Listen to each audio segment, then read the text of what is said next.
Assalamualaikum warahmatullahi wabarakatuh. Apa persamaan dari sepak bola dengan bisnis? Sama-sama permainan tim. Jadi kalau Anda ingin sukses dalam bisnis, Anda harus belajar satu ilmu penting ini bernama tim. Dalam bahasa Inggris, tim itu kita singkat sebagai together, everyone, achieve more. Kalau Anda punya tim yang kuat, Anda akan bisa dapat lebih banyak. Skill ini adalah skill penting. Dan dalam channel ini, saya akan fokus bagaimana teknik-teknik membangun tim. Tapi sebelum itu, kita akan fokus dulu bicara tentang apa itu sebenarnya tim. Seberapa penting tim. Tim dari mulai peradaban manusia ini ada sampai hari ini adalah sebuah skill yang wajib dimiliki seorang pemimpin. Pemimpin politik, pemimpin bisnis, pemimpin olahraga, apapun. Tim akan menjadi faktor yang paling penting.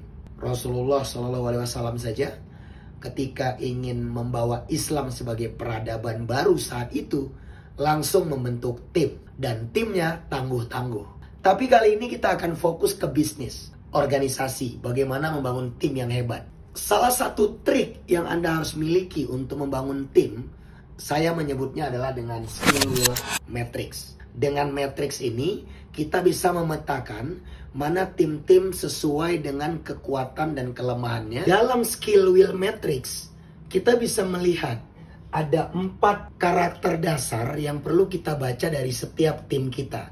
Dan masing-masing gayanya kita punya treatment yang berbeda-beda.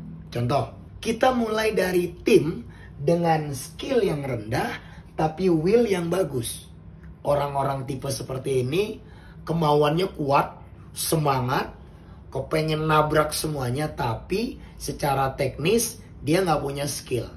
Apa treatment orang seperti ini? Dilatih, Pak. Jadi tugas Anda melatihnya technically. Yang kedua, orang yang skillnya positif, tapi willnya rendah. Pinter, kerjaan itu bagus hasilnya, tapi moodnya naik turun. Kadang semangat, kadang enggak, kadang semangat, kadang enggak. Capek, curhat melulu, ngeluh aja.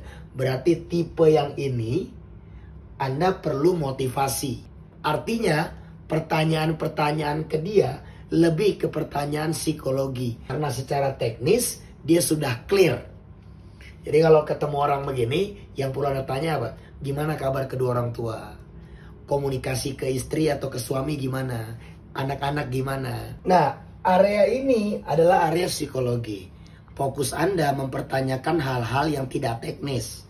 Ini lebih penting di orang-orang yang memang punya persoalan di will. Fokus treatmentnya ke arah sana. Nah pertanyaannya, gimana orang-orang yang udah bagus? Orang-orang yang skillnya bagus, willnya bagus. Diapain dong? Rata-rata di bisnis, orang-orang tipe beginilah yang bisa jadi pengkhianat jika Anda tidak bisa memanagenya dengan baik.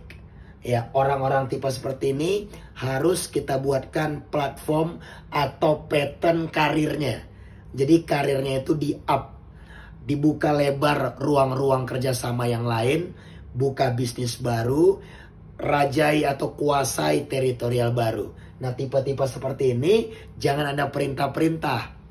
Karena orang-orang ini itu cenderung bisa banyak hal. Yang terakhir adalah orang yang skillnya rendah, willnya rendah.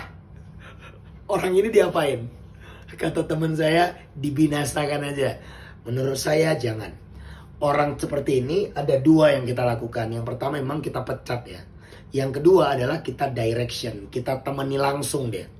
Orang beginilah yang memang level motivasinya rendah.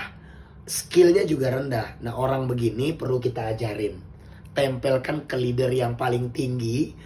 Ajak dia ke sana kemari. Ketemu divisi ini, ketemu divisi itu. Ketemu jaringan ini, ketemu jaringan itu.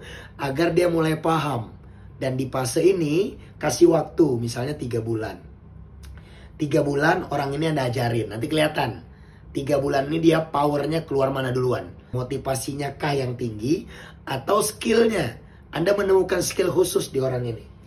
Gitu ya. Jadi jangan dibinasakan dulu. Tapi di direction, di perintah langsung.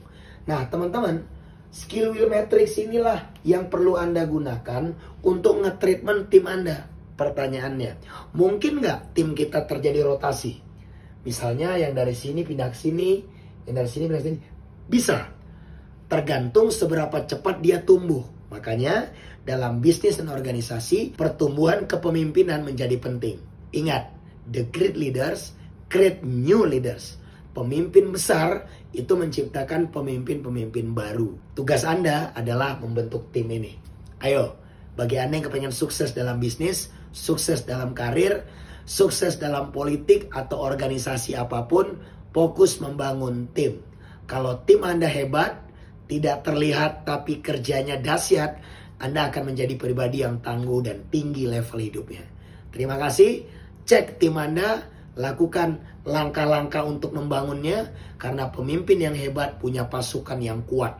Wassalamualaikum warahmatullahi wabarakatuh. Thank you.